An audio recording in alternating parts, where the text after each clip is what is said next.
Well, let me just add a few words of introduction.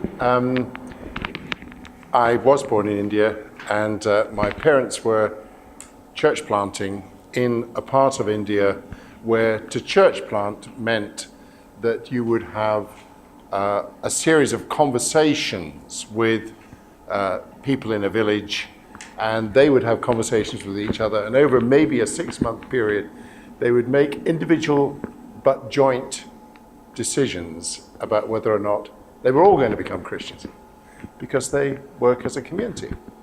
So it was a discussion. What conclusions would they come to? And eventually, depending on the results of that discussion, you might plant a church following the baptism of everybody in that village. So it's a little bit different to Europe, but exciting. When we returned as a family to the European context, as David has already said, I was brought up in Scotland. My father went to plant a church at a time when church planting meant 3 things. It meant you built a building, you provided a minister or a priest, and you had a program. That was it. And because most people in that culture at that time thought of themselves as Christian, the only issue was what church were they going to join. So if you had a great program and a great minister and a great building, they might join your church. Then in the mid-60s, we moved to England, and we discovered that it was a completely different situation. People were not thinking of joining churches. In fact, it was probably about the last thing on their mind. And we were living in already a post-Christian context and a post-Christian culture. And we soon discovered that planting a church in that context was completely different. Now, I then trained for the ministry in my early 20s, and I went to a church. My first church was inner city Birmingham. Now, let me just stop here for a moment and say I'm aware that there are many kinds of English spoken in our world today, and I'm hoping that you can understand my form of English. If you can't understand my kind of English, will you let me know? Could be perfect. Pardon? Could be perfect. Okay, that's very kind of you. Some other people have said other things on occasions, but I'll try and keep my vocabulary simple, but hopefully informative. So here was a situation which I'd never come across before. It was a church that had been in decline for 50 years. In fact, the elder of the church took me around the neighborhood, and he said, I joined this church in 1930, and it's been in decline ever since. Now, I don't think he was making a connection between his joining the church and the later decline. But can you imagine how depressing? You join a church full of hope and enthusiasm and expectation, and then every year for 50 years, the church declines. Terrible, terrible experience. But I also realized that in coming to this church, I really had no idea what to do. How do you go about changing a situation where the church has been in decline for so long? Especially in an inner city area, and especially when the people who did attend the church did not live in the neighborhood. They came in from other areas to try and keep this small, struggling church alive. And they had no connection with anybody that lived in the neighborhood. So that was a fascinating issue. Now, actually, the church did grow, and we started to plant churches from that location. And it was only later that I realized that actually what we were doing in church planting was really just a different form of what we'd done to revitalize the church in the inner city. And really, I would have been much better to have done church planting first, and then to have I did it in the wrong order. But still, I learned some of the same lessons. So I think what we've seen from this very brief discussion is that actually this is quite complicated. For example, probably everybody could lead in something. That doesn't make them necessarily the primary leader of a church, for example, but maybe everybody could lead in something. We could also see that some people could be potentially leaders, but would need some help developing their leadership.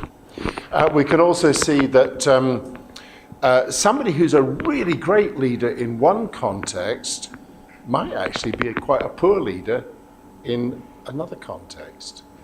So actually, this is a fairly complicated subject, but it's important that we get to the heart of some of the issues here, because actually revitalization does depend crucially on leadership and leadership styles. So let's just think about this for a moment.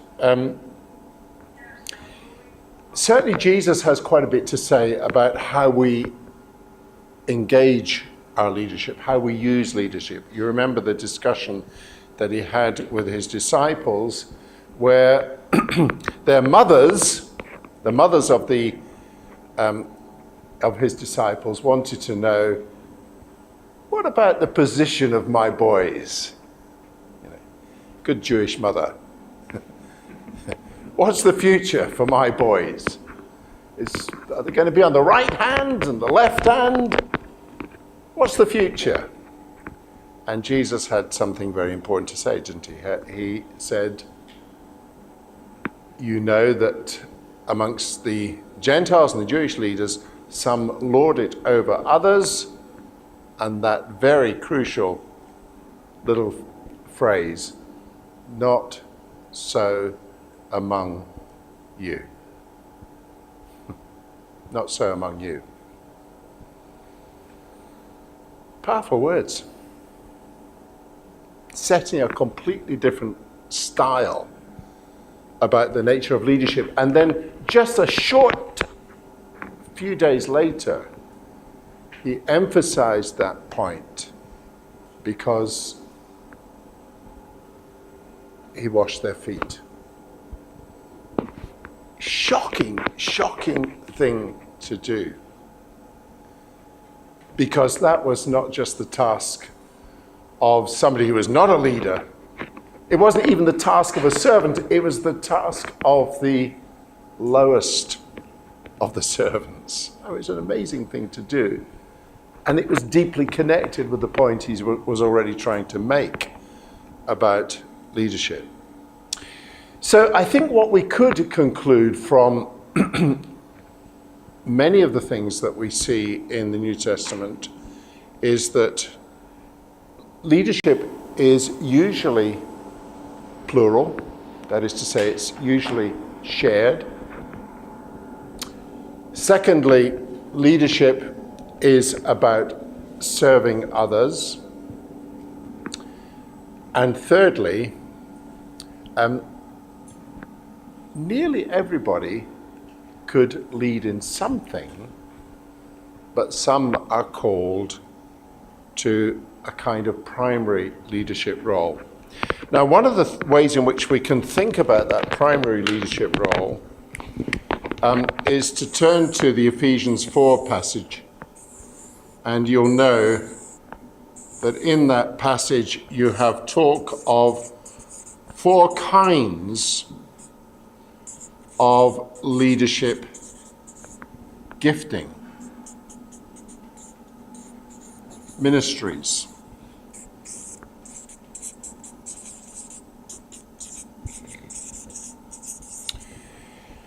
Now, what has happened to the church, particularly in Europe, is that over time, we've tended to concentrate on two of those giftings.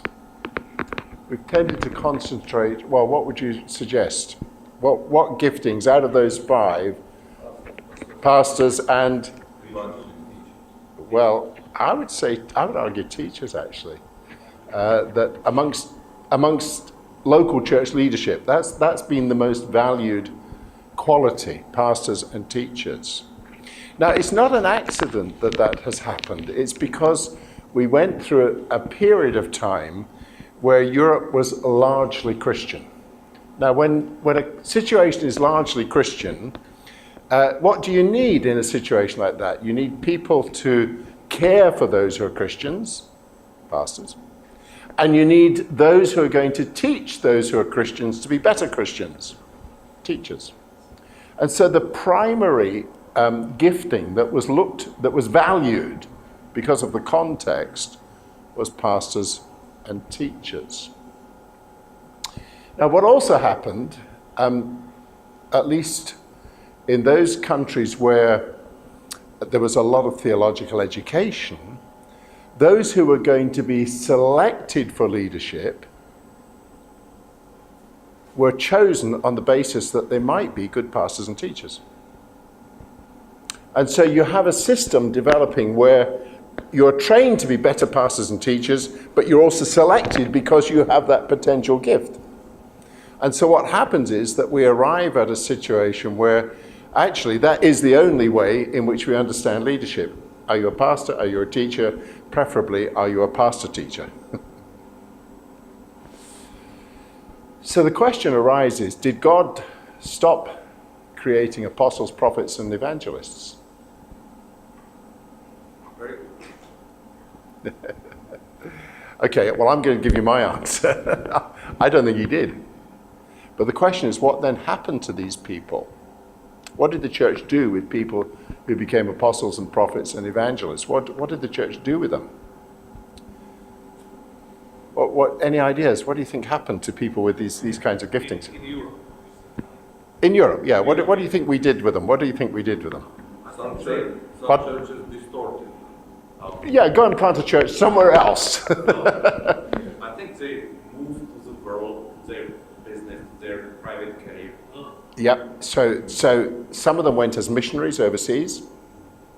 Some of them went into the business world, used their gifts there.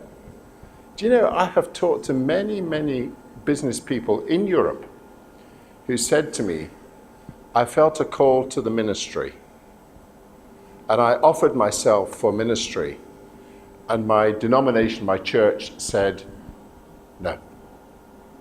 And I've never been able to understand why. These are people who have been successful in the business world. You can see they're very good leaders. But actually, you can see that the reason the church said no was because they had these kinds of giftings. They were good communicators, they were good leaders, and they had very often an insight into what the situation required, what we might call a prophetic gift. And that was very uncomfortable for the church systems of which they were a part. So that's what often happens to these people. But here's the problem. In Europe today, we need such people to help revitalize the church. We need those giftings in leadership if we're going to be able to revitalize the church. Why do we need those giftings? Well, first of all, because these are the giftings that help us to see a situation afresh. When I went to my first church in the inner city in Birmingham, what I heard all the time was, these are the things that have worked in the past, and we don't know what else to do. It was impossible for them to look at the situation through fresh eyes. And what they elected to do was to bring somebody into the situation that could start to see things through different eyes. What's the first question that somebody needs to ask that's trying to look at things through different eyes? What do we see God doing in this neighborhood? What do we see God doing? What is God up to that we can cooperate with? It's very difficult to see what God is up to if you become so familiar with the situation that actually you become temporarily blind. You can't see God's activity because you're so used to the situation. So we need the apostolic gift. Now, what do I mean by the apostolic gift? My simple definition of the apostolic gift is the apostle is somebody who has the capacity to start new things. It's not really more complicated than that. It could be a new ministry, it could be a new evangelistic initiative, it could be a new church plant, it could be a new anything. But basically, they have the capacity to see things differently, to see what God is up to, and to start new things. In fact, the apostolic type cannot help starting new things. It's part of who they are. Wherever you find these people, whether it's in the business world or whether it's in the church world, wherever you find them, they just can't help it. They start new things. It seems to just flow out of their very personality. And you need these kinds of people. And often that means bringing in leaders from outside, because usually churches which are in need of revitalisation do not have such people in their midst. Now the problem is, where are you going to find such people? And it may be that you can't employ somebody or bring somebody in on a permanent full-time basis. It may be that you have to borrow somebody. It may be that you have to bring somebody in as a short-term activity. It may be that a group of churches, if you like, could share somebody. But somehow or another, it's very important in revitalization to access that apostolic gift. You might not need them the whole time, but you need them to provoke new thinking. So that's would be my first question. Where are you going to find an apostolic type person that can help the church with new thinking, to see afresh? Almost certainly it's going to be leadership from outside. And that's part of the difficulty of revitalizing, because usually, actually, leadership from outside is actually viewed with suspicion. It's a big risk to bring in a leader from outside. Now, what happens when an apostolic type person comes into the situation is that they need to go through a process of renewing the existing leadership. Now, renewing existing leadership can mean one of two things. It can mean, let me help you with some new thinking, let me help you with some new skills, let me develop your leadership. Or it could mean, it's time to stand down and bring in some new leaders. There are some other potential leaders in the congregation that we have overlooked. It could mean both of those things. But actually, unless you renew leadership as a priority, you're going to struggle to revitalize the congregation. So that becomes an urgent priority. Now, within all of this, and we probably haven't got time to develop this point, but let's just mention that there are many leadership styles. There are many leadership styles. And it's important to understand the culture of a particular congregation, to understand which leadership styles are going to work and which leadership styles are not going to work. So there's a range of leadership styles ranging from, I am the leader and you do what you're told, through to, I am the leader and I'm going to consult with you. And there's a lot of shades in between. Directive leadership is still leadership. Consultative leadership is still leadership. So it's very important that we don't just impose any style, but actually we adopt a style that's going to work in a given culture.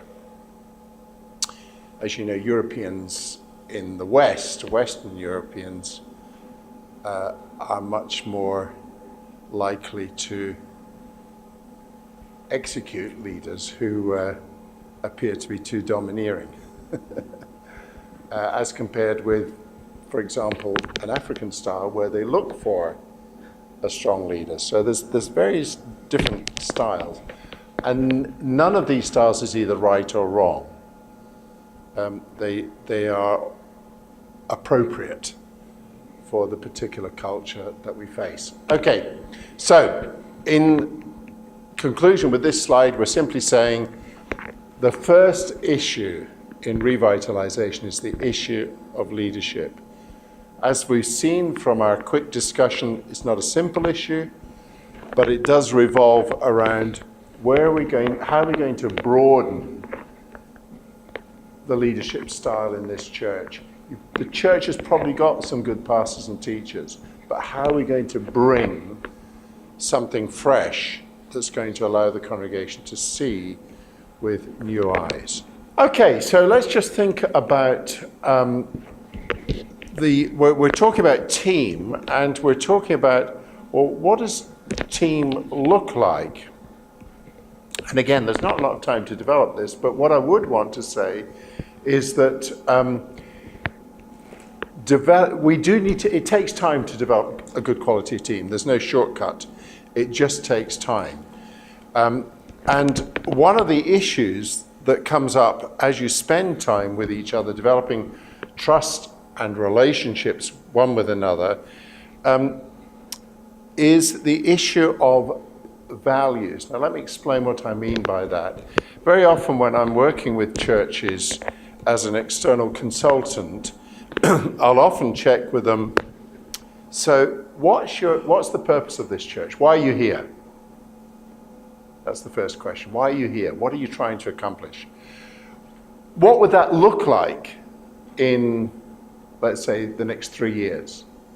How would you express your purpose? What's your vision of what the church is going to look like?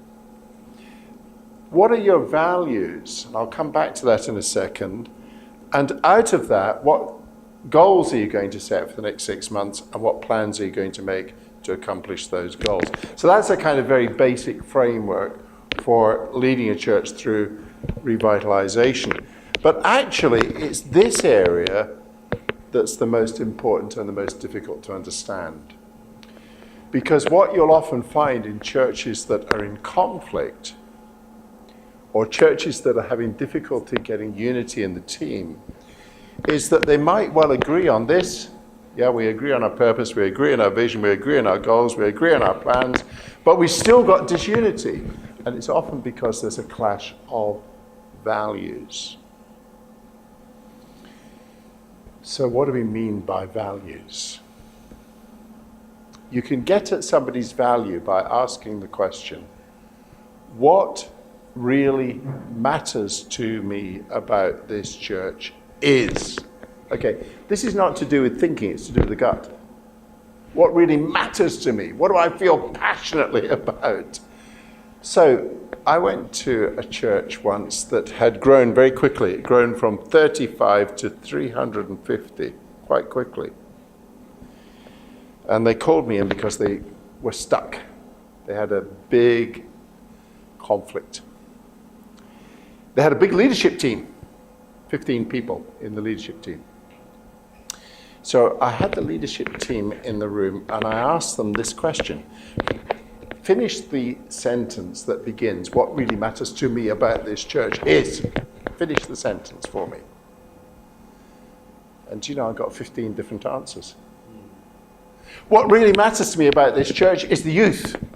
What really matters to me about this church is the worship. What really matters to me about this church is commitment to the poor. What really matters to me about this church is overseas mission. Oh, it was amazing.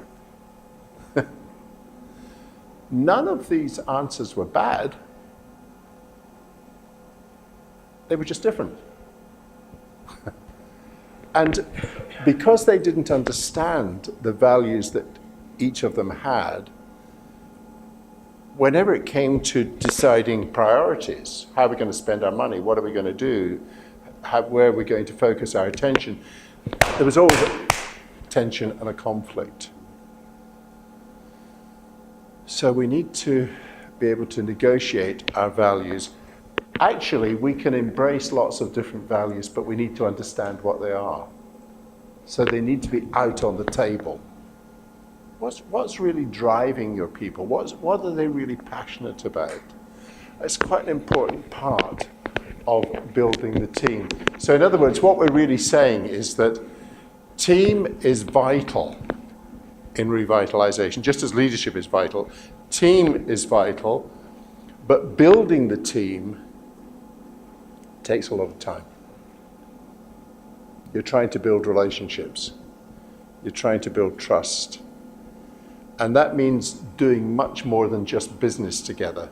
We need to press on. So I'm going to ask you another question now. So we're talking about church planting techniques. So church planting always begins with leadership. It then tries to build a team. And the third thing it then does is it asks the question, who are we trying to reach? What we see very often in churches is an inability to be able to figure out, well, just who are we trying to reach? And the discipline of church planters is that actually they're very good at being able to say, let's look at a given neighborhood and let's begin to identify who lives in this neighborhood, who do we have the best chance of reaching, and why would we reach that particular group? Because obviously, eventually, we want to reach as many people as we possibly can, but actually we don't necessarily start with everybody. We might begin by prioritizing a particular group. And the discipline that church planting begins with is the ability to analyze an area. Who lives here? Who do we have the best chance of reaching? What do we observe in this neighborhood that really is an opening? Who are the people of peace, for example? What are the needs we see in this neighborhood that we might be able to begin addressing? That's one of the disciplines that church planting brings, and which those churches in need of revitalization need to learn. How do we see our neighborhood, and how do we begin to prioritize those that we might have the best chance of reaching? Okay, now another related question that church planters also bring to the discussion is how do those who don't come to this church see us? Now, just take a minute. If you were to think about your own local church, and just imagine what would happen if you went out into your neighborhood and asked the question, would you come with me to church and just tell me what you see?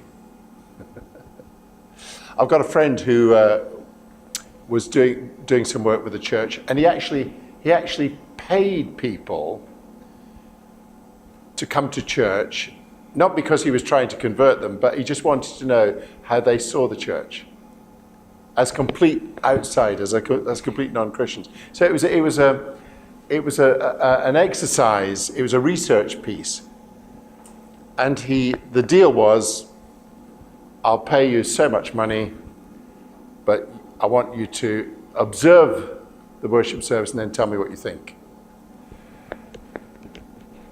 If you did that in your neighborhood, without going into groups, just quickly tell me, what do you think people would say about your church? What would they see? What would they say about your church? So the point about church planters is that start with the question, what would it feel like for those coming into public worship for the first time? How do we rethink what we're doing so that those who are coming in for the first time feel, okay, the basics are being done well. They get a good welcome. At least 3 or 4 people speak to them before they leave the service.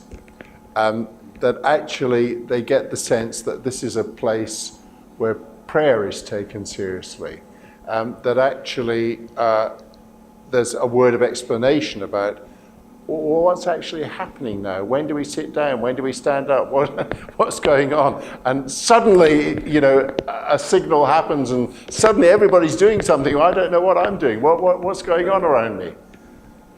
So that's another piece of discipline that church planters bring.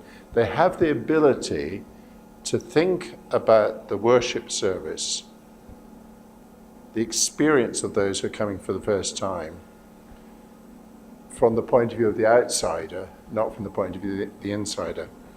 When I was a student pastor, I went to a church and I gave them a questionnaire and I said, how do you see yourself? And I had, I think, about 10 questions. And the first question was, would you say you were a friendly church? And they scored themselves very high, 10 out of 10. We are the friendliest church on the planet.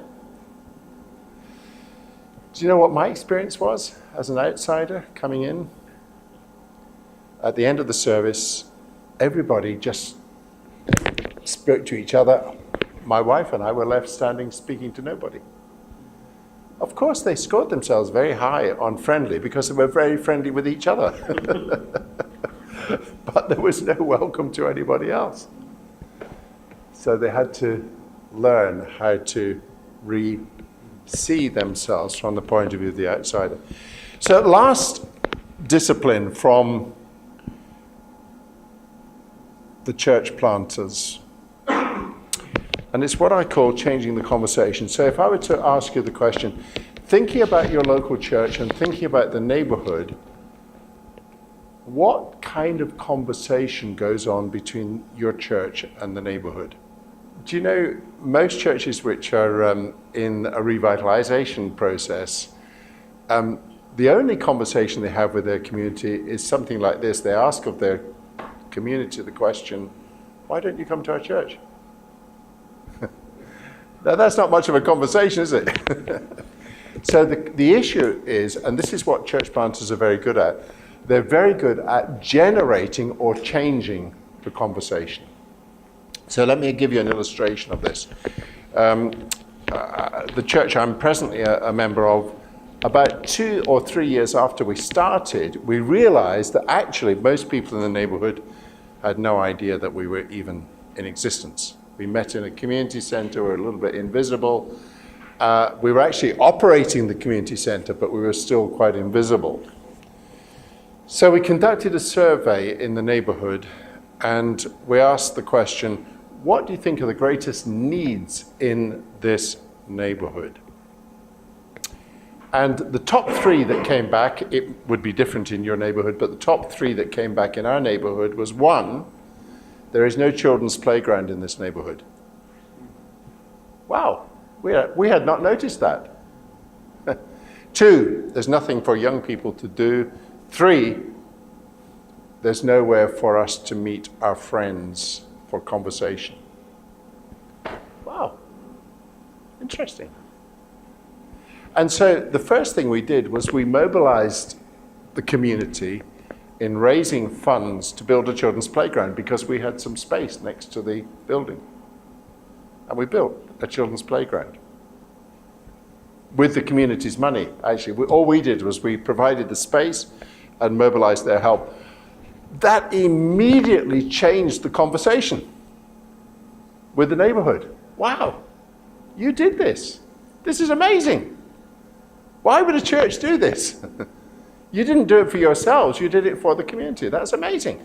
And the second thing we did, we also had space to open a cafe next to the playground for mothers to meet their friends and also watch their children. That changed the conversation again.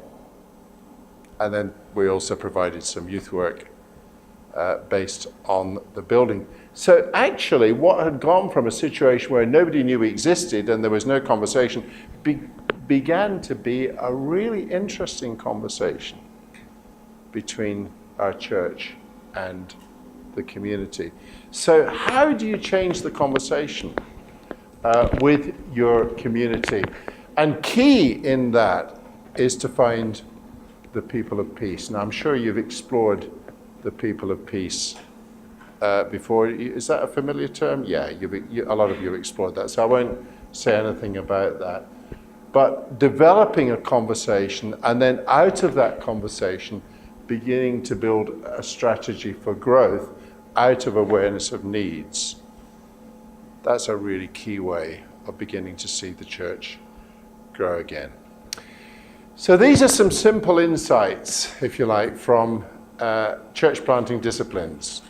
So just to recap, number one, leadership, it matters. Number two, building team is crucial. Number three, understanding how others in the neighborhood see the church. Number four, knowing who we're going to try and reach. And number five, how do we change the conversation we're having with the neighborhood? These are the insights that church planting can bring to the revitalization of existing churches.